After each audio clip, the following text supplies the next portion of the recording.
Bonjour, je m'appelle Anne, je suis institutrice. Je m'appelle François et je suis ingénieur. Je m'appelle Charlotte et je suis étudiante. Je m'appelle Grégoire et je suis étudiant. Et on part à Madagascar.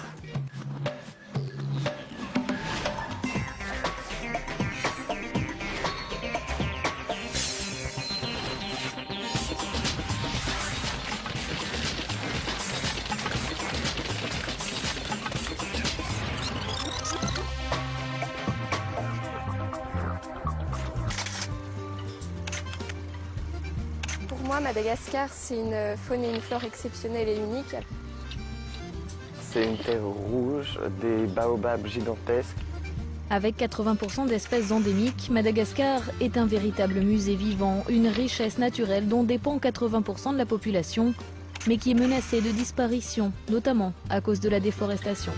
C'est également les lémuriens. Située au cœur de l'océan Indien, à 400 km des côtes africaines, l'île Rouge, à la terre très riche en fer et aux 20 millions d'habitants, est un mélange de cultures asiatiques et africaines. Pour moi, Madagascar, c'est une île exceptionnelle et une culture où on va découvrir énormément de nouveautés. Après une dure colonisation française, indépendant depuis 1960, les Malgaches ont enchaîné les crises politiques. En 2009, plusieurs semaines de manifestations à Tananarive ont contraint le président Ravalomanana à l'exil. Depuis, c'est un ancien DJ de 38 ans, maire de la capitale, qui est au pouvoir. L'Union européenne, les États-Unis ou encore l'Union africaine ont condamné ce qu'ils ont appelé un coup d'État. Madagascar, c'est le pays où je suis née. Voilà, ça m'évoque une grande étendue de sable et l'enfance. Sur les traces de son enfance, Anne a décidé d'aller passer un mois dans le pays de sa naissance. Dans ses bagages, son mari, François, et leurs 2 enfants. Ça, c'est la maison de mes parents à Batoumandre. Donc, la voilà, elle était au bord de la mer. C'est là que je suis née. J'espère que malgré tous les cyclones qui sont passés par là, elle a tenu. J'essaierai de la trouver. Moi, je suis née à Madagascar en 61. Mon père y était militaire, médecin.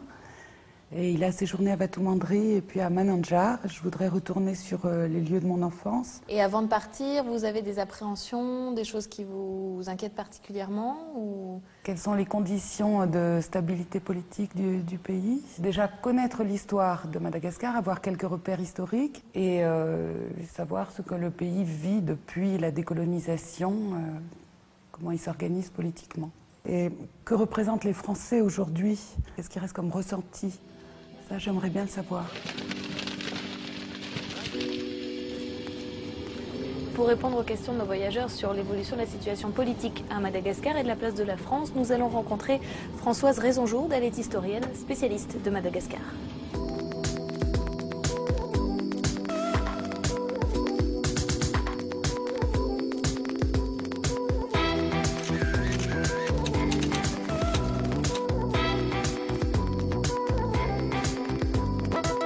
Alors, notre voyageuse Anne a décidé en fait de partir à Madagascar parce que c'est là qu'elle est née. Son père y était médecin militaire. Elle a voulu revenir sur les traces de son enfance. Il était médecin militaire dans les années 60, c'est-à-dire donc juste après l'indépendance, après une longue période de colonisation. Oui, nous-mêmes, nous sommes arrivés en 1965. Donc, nous avons bien senti, formidablement senti même, je dirais, le poids de la colonisation dans ce pays qui était peu décolonisé, à vrai dire.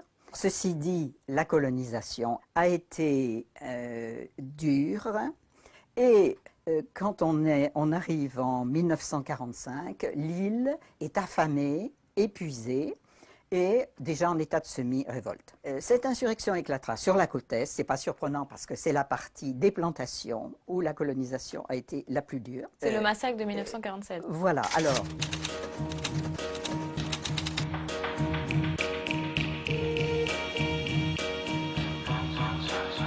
Il faut être prudent dessus parce qu'il y a eu des exagérations importantes. Ouais. Il y a un chiffre On fiable. peut estimer qu'entre 30 000 et 40 000 Malgaches ont disparu à ce moment-là. Ce qui est resté un véritable traumatisme pour Et la c'est population. un traumatisme. Seulement, il faut se rendre compte que les jeunes aujourd'hui n'attachent absolument plus la même importance à ce fait.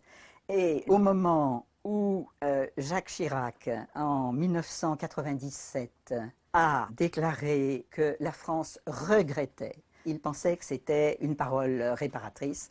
Et en fait, il s'est entendu répondre par le président de l'époque que Madagascar n'avait plus grand-chose à faire de 1947. Comment s'est passée la décolonisation? Est-ce qu'il y a eu un mouvement anti-français, une malgachisation? J'ai des souvenirs bien précis là-dessus, évidemment. Est-ce que vous étiez à cette époque-là? On était assez stupéfaits parce que nous nous rendions compte que le gouvernement en place était très dépendant de la France, qu'il y a eu très peu de transformations faites, que les grandes entreprises de traite coloniale étaient là. Et donc, on aboutit à la venue au pouvoir de Ratsiraka.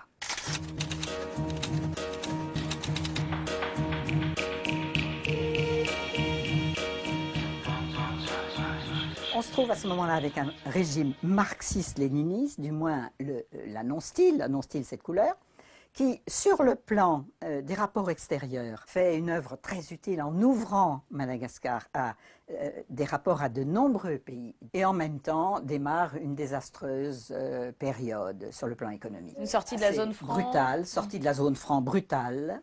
Des confiscations de terres. Tout à fait. On peut dire que c'est le moment où Madagascar bifurque. Si on regarde la situation en 1960, Madagascar a à peu près le même PIB que la Corée du Sud.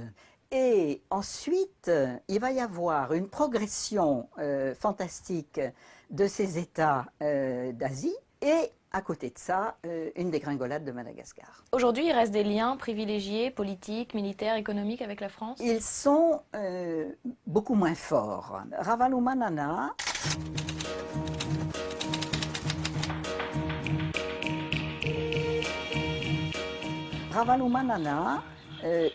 prend ses distances par rapport à la France assez clairement. L'anglais devient langue officielle en même temps que le français. Il laisse entrer les Chinois de manière importante. Et la France a joué un rôle dans son renversement en 2009? À vrai dire, il n'y a pas de rôle absolument avéré. Mais on se fait reprocher de n'avoir pas clairement désavoué le nouveau régime.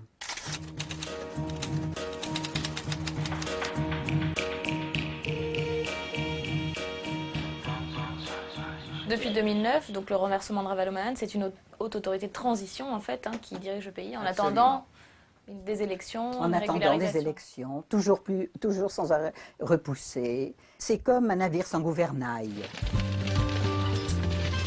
C'est le mot, les entreprises de traite coloniale sont restées. Pour moi, mon père, il représentait la colonisation ou un petit peu la suite, mais il était médecin et il soignait des malgaches.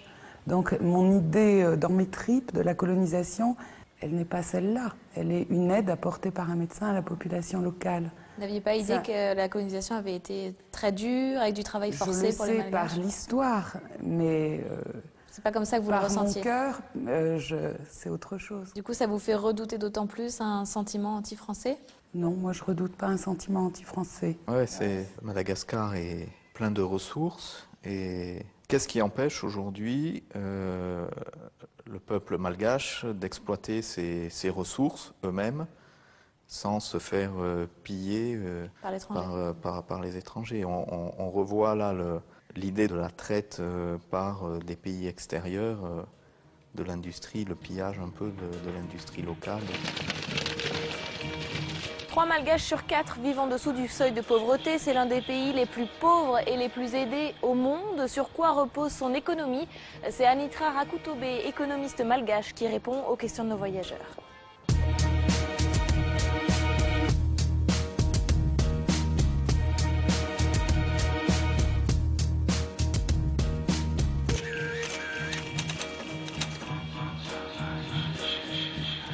Alors, ce qui intrigue nos voyageurs, notamment François, sur le plan économique, c'est pourquoi il n'y a pas de développement industriel sur l'île? Qu'est-ce qui empêche un développement de l'industrie? La volonté politique fait défaut pour l'économie.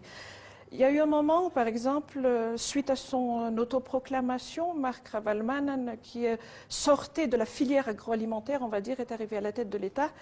Il a livré un combat, par exemple, contre le secteur informel, Mais malheureusement, il n'a pas accompagné la population pour aller vers le formel. Il a plutôt utilisé ça au profit de son entreprise, c'est-à-dire que toutes les petites activités, son entreprise les a phagocytées. Et au terme de 5 années à la tête du pouvoir, son emprise est devenue un empire au détriment du tissu industriel. Maintenant, l'instabilité politique est telle qu'il n'y a pas une dynamique en fait, au niveau de la nation, qui incite les gens à bâtir, à entreprendre. Madagascar est passé par une alternance démocratique en 92 et en 97, on était sur la bonne voie. Le taux de croissance était là, c'était fabuleux et on sentait qu'on pouvait bâtir, que la jeunesse malgache pouvait rêver, utiliser son savoir-faire. Mais maintenant, ce climat n'est plus là. Maintenant, tout le monde rêve à être président, à faire un putsch. Pourtant, c'est un pays qui a des ressources, qui est riche finalement, alors que c'est l'un des 10 pays les plus pauvres du monde. Il y a les ressources que nous donne l'océan, voilà, c'est une des... La pêche ? Oui, des industries qui ont quand même survécu malgré tout et ça nous assure une certaine stabilité dans les rentrées de devises. À part ça aussi, il y a des ressources pétrolières exploitées par diverses entreprises occidentales mais aussi chinoises et l'inflation est au rendez-vous. Le gasoil est plus cher qu'en France alors que la plupart des Malgaches vivent avec moins de $1 par jour. Il y a un problème de vente des terres arables aussi ? Oui. Varun, qui est une société indienne, par exemple, a eu un bail amphithéotique sur 7000 km² pour extraire de l'or, de la platine et tout ça. Tout ça ne choquerait pas si les villageois étaient associés à cette implantation. Mais les paysans malgaches, on doit les exproprier, les déplacer. Et je ne vous parle pas de tout ce qui est exploitation, voilà, sans cette précaution de traiter les déchets, etc., qui nous portent préjudice. Oui, on a des ressources, mais sincèrement, c'est une ressource pour qui ? Pour ceux qui sont corrompus ou pour la population ? C'est ça le principal problème, c'est que les Malgaches ne tirent pas profit ne bénéficient pas de toute cette richesse. Nous sommes là encore à faire béni à l'argent et c'est dommage. C'est le secteur primaire qui occupe 80% de la population active. Est-ce que, du coup, le pays est autosuffisant sur le plan alimentaire ? Oui, c'était un credo pendant longtemps, mais on n'y est pas arrivé. On importe même le riz maintenant. Ce n'est pas les techniques qui manquent, ni les terres arables. Mais je pense que derrière la filière riz, il y a des acteurs économiques qui voudraient qu'on ne soit jamais autosuffisant parce que ce serait faire la croix sur des importations de milliards. Quelle place occupe l'île dans la zone économique régionale ? Est-ce qu'il y a des échanges ? Au niveau de l'océan Indien, on a périclité beaucoup. Il fut une époque où quand les gens de l'océan Indien venaient faire les études supérieures, c'était à Madagascar, ou venaient se faire soigner, c'était à Madagascar. Maintenant, c'est nous qui allons vers d'autres pays. Mais bon, la France reste quand même un partenaire privilégié, on va dire, économiquement parlant, parce que la France investit encore et je pense que 47% de nos exportations vont encore vers la France. Est-ce que le tourisme est une ressource importante ? Heureusement. Tourisme écolo peut-être même ? Les touristes reviennent, bien que l'insécurité n'a jamais atteint un niveau si élevé à Madagascar avec l'instauration de cet état de non-droit. Quand vous voyagez, j'ai des amis qui sont arrivés nus à destination et ils se sont sentis très chanceux parce qu'ils n'ont ni été violés, ils n'ont pas perdu leur vie. C'est un climat et ça vient de la tête de ce pays. La corruption a gagné un tel terrain que je pense que ça a basculé même toutes nos valeurs. Et je ne sais pas combien de temps on va se remettre de tout ça.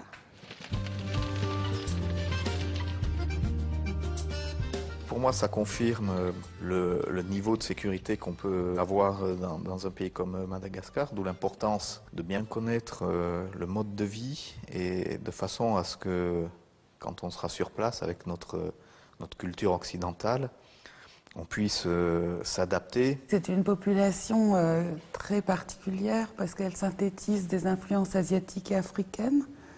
Moi, j'aimerais en savoir plus là-dessus. Et leur religion aussi. Cette chose étonnante d'accompagnement des morts et de retournement des morts. J'aimerais savoir quel sens ça a. La population malgache est un parfait mélange entre l'Afrique et l'Asie. Elle est composée de 18 ethnies. Alors qu'est-ce qui fait l'identité de la culture malgache ? On va en parler avec l'écrivain Jean-Luc Raharimanan.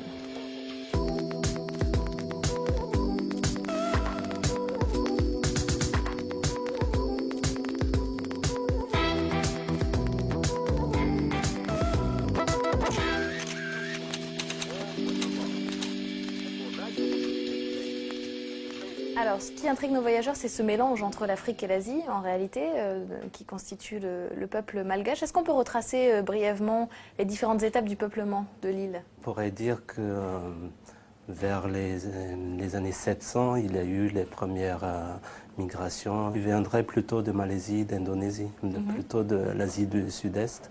Il y a eu d'autres populations arabisées qui sont venues un peu plus tard. Mais par contre, les Malgaches sont allés prendre des esclaves sur la côte africaine, notamment à Mozambique, aux Comores. Et c'est ça qui a fait aussi ce métissage. Et les Européens en dernier. Et les Européens en dernier. Et alors du coup, qu'est-ce qui fait l'identité malgache? Qu'est-ce qui fait le lien dans la population? La langue malgache déjà. La langue? La langue déjà, il y a une seule langue à Madagascar. Elle vient d'où? Ça fait quand même partie d'une famille qui s'étend de Tahiti jusqu'à Madagascar. C'est la famille malayo-polynésienne. Mais en même temps, il y a aussi des apports de l'arabe, il y a des apports du bantou, il y a des apports du swahili.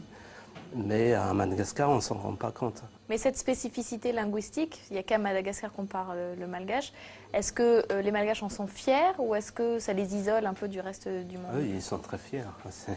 C'est une des revendications lors de la colonisation, par exemple. Parce qu'avant la colonisation, il y avait déjà l'école en malgache. Et par la suite, après l'indépendance, c'était toujours le français qui était la langue d'enseignement.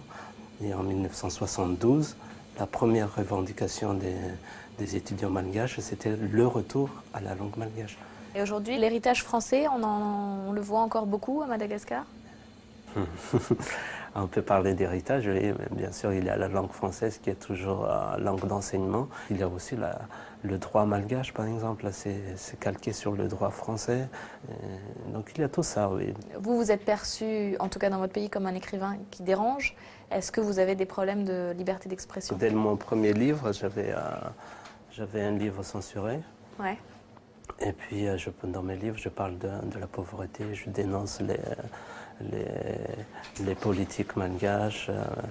En France, on me lit comme quelqu'un qui dénonce les atrocités coloniales, et à Madagascar, on me lit comme quelqu'un qui salit Madagascar. Enfin, les politiques, je veux dire, hein, pas la population. Et il y a un vrai problème de liberté d'expression, vous diriez, à Madagascar? Oui, quand même.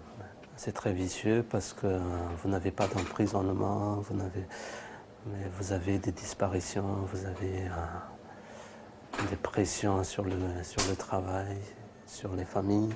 Vous faites découvrir la population, la société malgache dans vos livres. Qu'est-ce que vous avez envie qu'on en retienne? Comment vous la décrivez? C'est surtout cette question de voyage des cultures. Parce que ce qui est étonnant, je voyage beaucoup aussi. Je vais en Inde, je vais en Chine, et dans tous ces pays-là, on retrouve toujours un peu de malgache.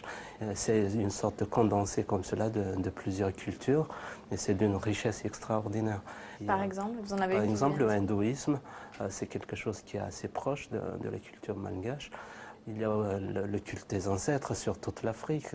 C'est quelque chose de très, très, très fort. Merci beaucoup.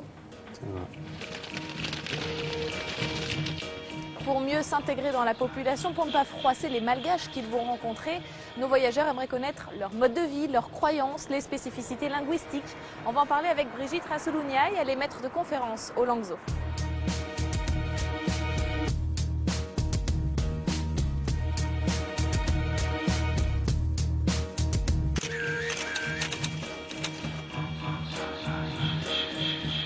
Ce qui surprend beaucoup nos voyageurs, ce qui les interpelle, ce sont ces croyances, notamment le culte des anciens, des morts.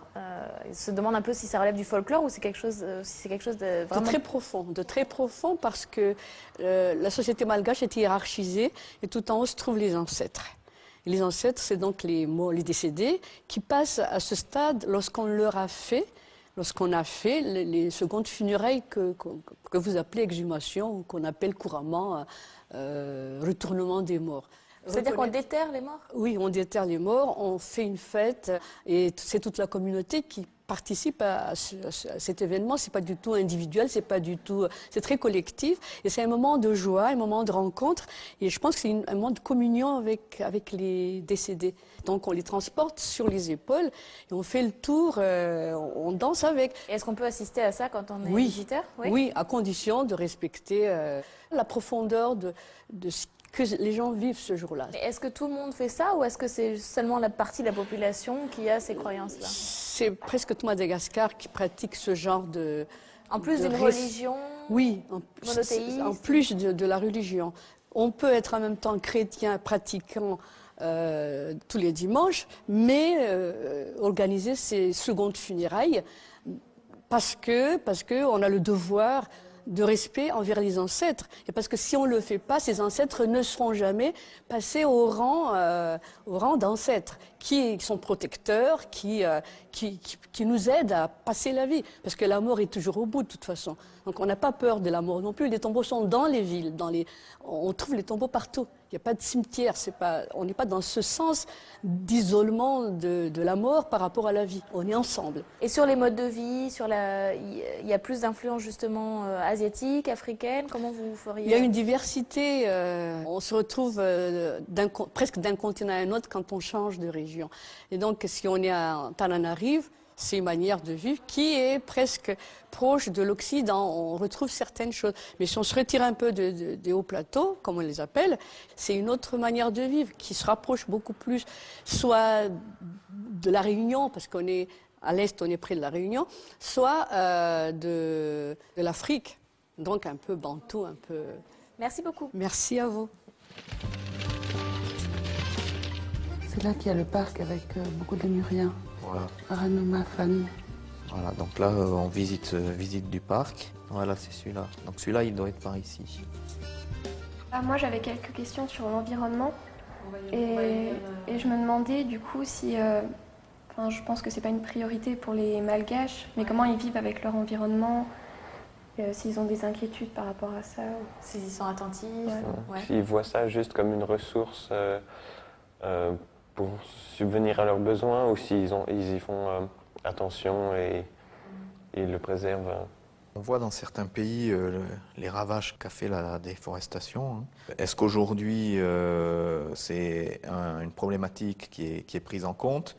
Est-ce qu'ils en sont encore au stade de continuer cette déforestation sans se poser plus de questions? L'isolement de l'île, la variété des climats et des reliefs explique l'incroyable richesse de la faune et de la flore à Madagascar. Plus de 80% des espèces sont endémiques, elles n'existent que sur l'île et pourtant elles sont menacées de disparition, notamment à cause de la déforestation, véritable fléau du pays. On en parle avec la chanteuse malgache Razia Saïd, elle est très engagée en faveur de la défense de l'environnement à Madagascar.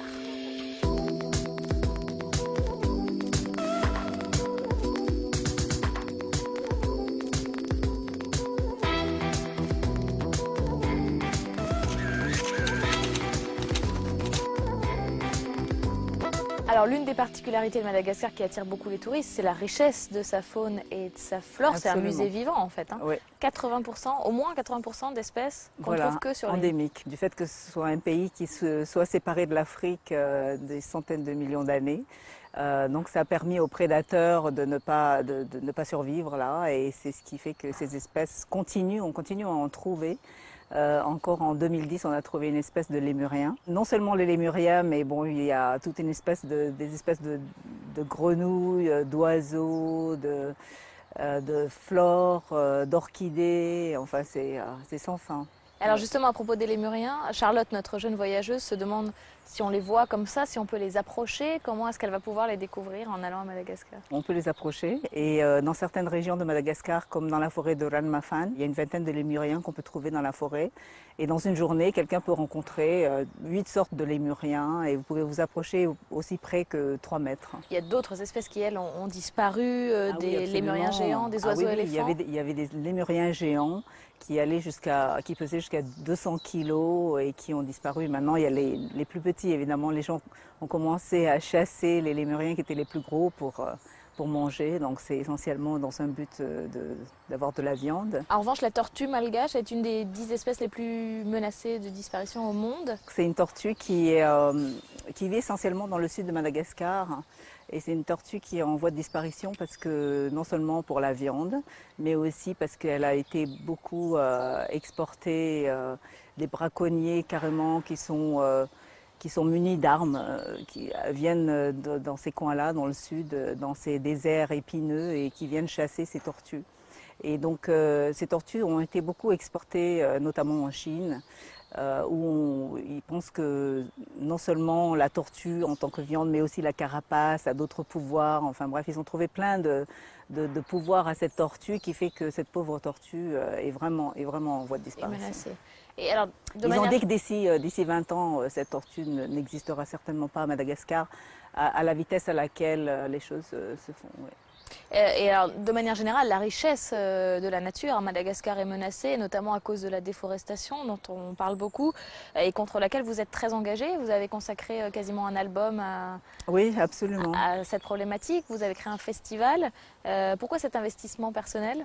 J'ai vu en traversant Madagascar, en voyageant par bus, combien il y a eu pas mal de culture sur brûlis qui a été fait tout le long de Madagascar, tout autour de Madagascar.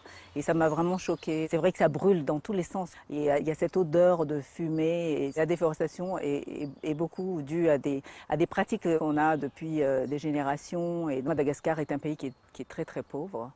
Et cette pauvreté, ça entretient des pratiques qui sont destructrices de l'environnement ? Absolument, mais la culture sur brûlis est essentiellement pour essayer de faire en sorte que la terre devienne plus fertile. Mais la fertilisation du sol marche pour trois saisons et après la terre éventuellement est complètement érodée et c'est tout un système, un équilibre écologique. Hein, qui est remis en cause. Ouais. Il y a beaucoup de glissements de terrain qui se sont effectués et ça c'est parce qu'il n'y a plus de racines qui tiennent vraiment le sol. Charlotte se demande en fait à quel point la forêt qui recouvrait 90% de l'île, ouais. Eh bien, il nous reste 5% de la forêt, donc c'est vraiment, oui, c'est très très grave. Est-ce que les autorités ont pris des mesures ? Est-ce qu'il y a des choses politiques qui sont mises en place ? Il y a des lois évidemment, mais malheureusement la corruption fait que les choses sont un petit peu chaotiques. Mais malgré ça, ce qui me fascine par rapport à Madagascar, c'est que malgré le fait qu'on perd nos forêts, il y a quand même, on trouve des nouvelles espèces. Donc l'évolution continue et il y a encore plein de choses à préserver et surtout il y a à restaurer et je pense que ça pourrait être quelque chose qui peut vraiment aider Madagascar. C'est pour ça aussi que j'ai créé ce festival qui s'appelle Mifoisa Maswal où j'ai mis en place des groupes de musiciens locaux avec aussi des ONG et on fait de la reforestation et aussi on fait de la prise de conscience à travers la musique parce que la musique c'est très important à Madagascar et j'ai pensé que c'était un bon moyen et c'était vraiment efficace. Les gens écoutaient, participaient, on a réussi à mobiliser beaucoup de gens. C'était très émouvant.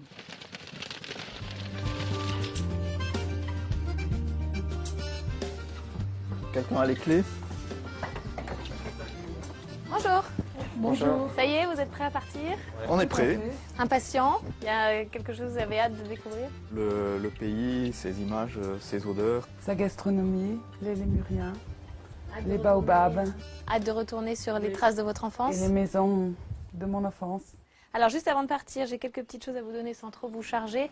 Vous pourrez échanger entre vous. Alors de la musique malgache, c'est l'album de Razia Saïd qui a répondu à vos questions. Nicolas Fargue, qui est un écrivain français qui a vécu à Madagascar et qui a fait un livre, L'arbre anthropophage, c'est de Jean-Luc Raharimanan que vous avez vu aussi dans l'émission. Et puis voilà de quoi s'entraîner dans l'avion pour apprendre un petit peu quelques mots de malgache et entraîner, pouvoir commencer la conversation avec la population. Bon voyage à tous les quatre, bon pèlerinage. Merci.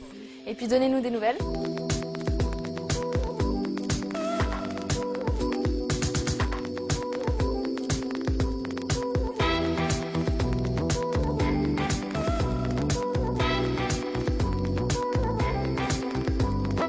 Si vous aussi vous souhaitez qu'on vous aide à préparer votre voyage, envoyez-nous vos destinations envisagées à l'adresse et si on partait @public.sena.fr. On se quitte sur quelques images de nos voyageuses qui partaient à Montréal lors de la dernière émission.